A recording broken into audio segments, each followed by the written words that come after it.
Alrighty then. This is the 2020 Love Garden in Phoenix, Arizona. And it started a little late, but it's going fairly well. This is where I begin all my seedlings, and they were then planted over into the garden. So right here you see some cilantro that's still in there. There's a squash plant, and there's some residual little tomato plants, which I'm going to probably put in pots. And what's that over there? I'm not sure what that is. That might be a beet.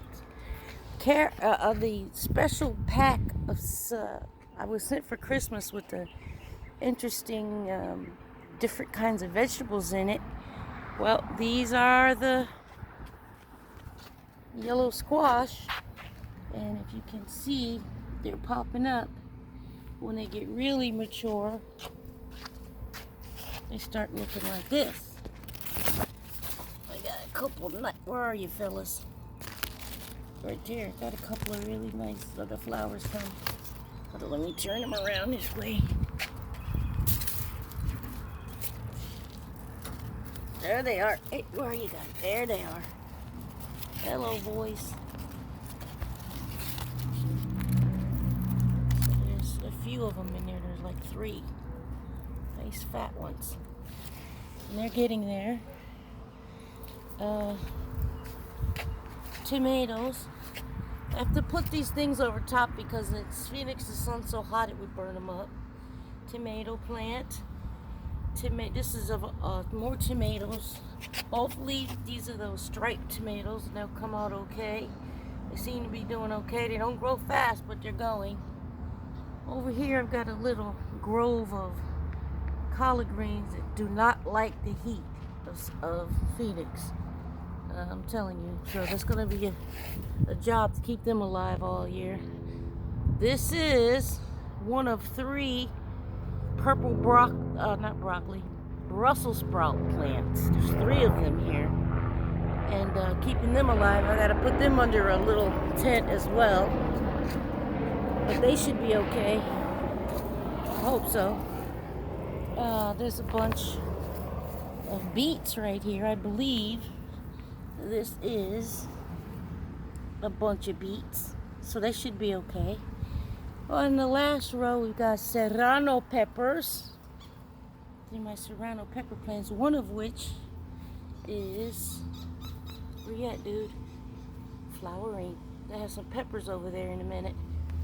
So those are doing pretty good, my serrano pepper plants. If you go up that row, that's just more beets and carrots. And that's it for the garden this year. It's going to be good, real good. Those beets were great last year. And right next to that is the cacti nursery. And I've got some old heads in the back there, some new ones coming here. I pot those up and give them away, or give them to people who do them. This is my little ocotillo I rescued off the mountain. He's hanging in there. This is a rescue garden. That's from a piece that came from Lake Pleasant. Fred brought me a piece of cacti. Now look how big he is. And that's a shoot from that guy. They'll get big. And there are some other. This is my man Capus right here. Capus the turtle. Hello, Capus. He keeps watch over the garden. There's some agaves. And that's what those agaves grow up to look like when you put them in a pot. They look real decorative and pretty in your yard. Those are my agaves in pots. These are some aloe veras that were rescued from a yard that was getting rid of a bunch of aloe vera plants. So, yucca. I got my own little saguaro. We call him Big Boy. And another agave guarding him. And then I got this idea for these tire planters, and these are regular tires that you turn inside out, and then you paint them, and getting them turned inside out was a miracle. We painted them, and I put plants and flowers and stuff in them every year. But this year they've got agaves. No, this year they've got aloe vera plants in them. Yeah. These are Fred's planters. He's the flower man. I do vegetables. He does flowers. I do cacti. Although I did get that pot for $5 on the sale rack at Home Depot. People leave junk on the table. Anybody wants some okra? I got some dried okra seeds there for anybody who wants to plant some okra. But Fred's the flower man. I'm the cacti and vegetable girl.